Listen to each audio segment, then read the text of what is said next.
being that I grew up in New York.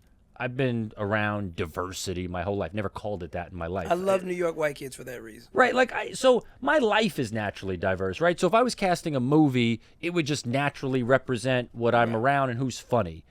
Do you think, as to what his point is, like, how would you approach it? Like, I'd be curious to know, like, how you would approach it in that way, or do you find that it's gone to a place where people are now casting in a way that's not then natural or organic for the product?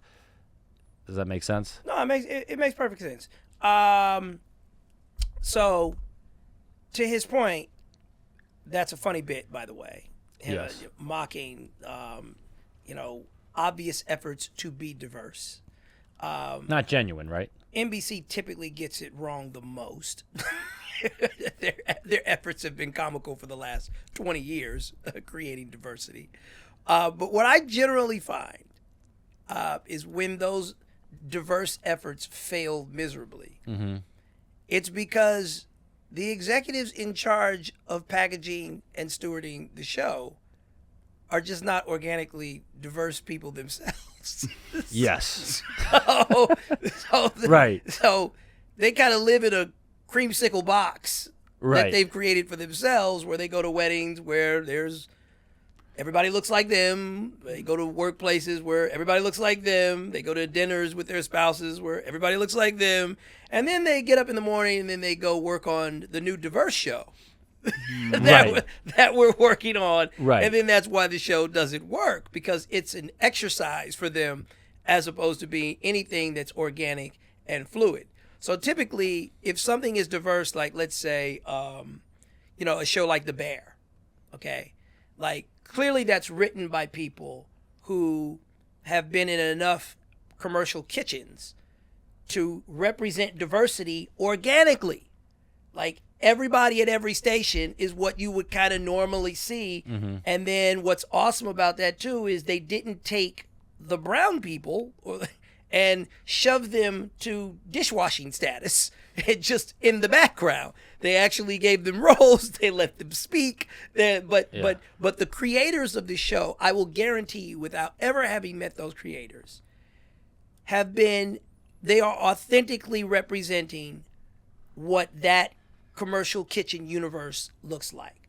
I typically find when it comes to diversity, there are ways in which people come into contact with people who don't look like them organically. College, for example. All right. You might have come from the whitest, smallest town or the most urban, toughest black neighborhood. But suddenly you get to college and now you end up on a dorm floor or with a roommate who doesn't look like you. And it's like, oh, okay. That's a cool dynamic to portray on screen. I want to watch that. I want to watch that because I, as a viewer, I can identify with coming into contact with somebody who doesn't look like me that way.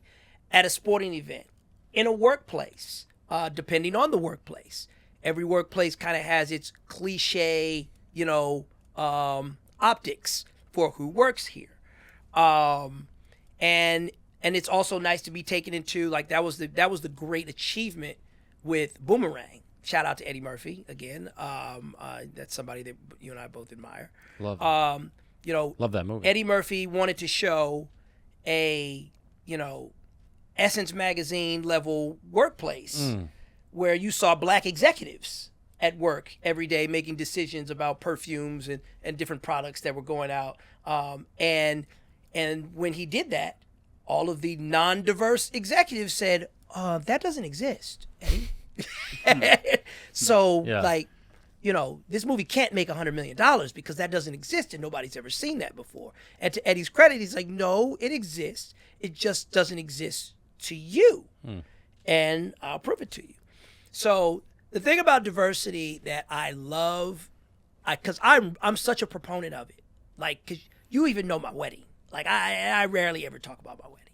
Like, my wedding was one of the coolest parties I have ever attended in my entire life. Yes. We went up that night. We went up yeah. that night. Okay, Yeah, no, it was amazing. right? And I mean, from the music, I mean, we might have started with "Ain't No Mountain High Enough," but boy, we went all the way to "Too Short." It was unbelievable. And with the people in the room, And the black magician. And I want to point out he's black because I think when you say magician, you visualize white. That's right. my guess. Is that accurate? You're true. You're absolutely right. You're true. That's right. We had a black magician. We had a black magician. Like, Who was incredible. Right? Like, just, I'd like to hear from you all the ways when you look around my wedding that you saw diversity. Well, but you know what? Can I tell you why it's a hard question for me? Because I grew up. It was a Greek girl. It was a black pastor. But it was a black, like, it was, we Can you killed see? it. Can you see though why when I'm sort of faced in 2025 with the words diversity and this and that, as someone who grew up just in it and Yeah, not but you're recognizing in New York. it, You're but a I'm New saying Yorker. no, I know, but I'm saying, but it's difficult for me because I'm not clocking it the same way everyone else is, and it's not so in my face of like, okay, well, there's 3 black people, and okay, there's like, I'm just like, it doesn't even cross my mind now that it's in everyone's face. Now it's like, hey, listen to it, and that's cool, but Joseph, it's hard for that's me. the way everybody is processing it from their own personal perspective. And I'm saying as an actor and as a performer, Yeah. it's an exercise for me to step outside of myself and not judge something from just my own perspective, but to imagine what is that guy's perspective? What's that person's perspective?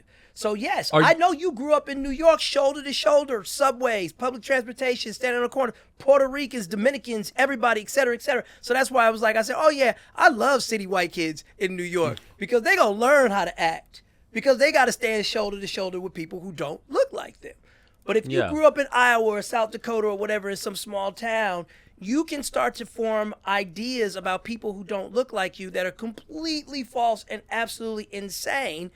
And because you're not forced to assimilate. You see what I'm saying? No, and it was of just like, course. that was what I meant when I was talking about my wedding, where I was just like, it was so organic. Right. There was no race that wasn't represented. Right.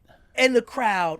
I'll be honest, I didn't even, it didn't cross my mind. It didn't even, but for me, it crossed my mind. Other than the black magician. You stupid, dog. You stupid. For me, it crossed my mind because I've attended a lot of weddings. I mean, I've attended a lot of weddings, actually. You were only my second. Really? Yeah. Oh, I love So that. I don't have a I lot to gave you go drink. off of. Yeah. Right? So it was just like, for me, I knew what we had achieved. And so our joy actually was watching you guys. That's why like the whole third room was a surprise and everything. Yeah, that room was dope. The dance room was It dope. was like we threw a surprise party for y'all. We didn't throw a party for ourselves. We threw a party for all the people that we love. And then when we knew, oh, if we put that person at that table and we put those people together at that table, like we set all that up. So by the time we got into that third room that nobody even knew about, it went up. And that's the way diversity is supposed to work, when it's all based on character and not based on just skin color. Yeah. So if you have executives, you have people that are making these decisions whose character just doesn't necessarily call for organic diversity. You know, they're the person that's like, oh no, I have a black friend.